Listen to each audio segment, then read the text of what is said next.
चला तर म्हणजे आज आपण ना मस्तपैकी कोकणी पद्धतीत खेकड्याचा रस्सा बनवू. खेकडे स्वच्छ धुवून घेतलेत आणि त्यातले बारीक डेंगे बाजूला केले. नंतर गॅसवर तवा गरम करत ठेवला आहे. त्याच्यावर कांदा, लसूण, आलं आणि सुकं खोबरं मस्तपैकी लालसर भाजून घ्यायचं आणि वाटण तयार करून घ्यायचं.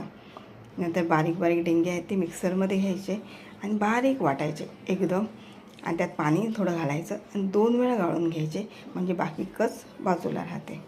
नंतर गॅसवर टोप गरम करत ठेवला. त्यात बारीक चिरून कांदा घातला आहे, कढीपत्ता घातला आहे. कांदा भाजत आला की लाल तिखट, गरम मसाला, हळद घातले आणि कांदा लसूण मसाला घातला. ते तेलावर चांगलं परतवायचं. नंतर वाटण तयार केलं आहे तेही परतवायचं. नंतर आपण डेंग्याचा रस्सा काढला आहे तो घालायचा आणि उकळी येऊ द्यायची. उकळी आली की त्यात बाकी सगळे खेकडे सोडायचे. चवीपुरते मीठ घालायचं आणि 5 मिनटं शिजू द्यायचं. मस्तपैकी खेकड्याचा रस्सा तयार आहे.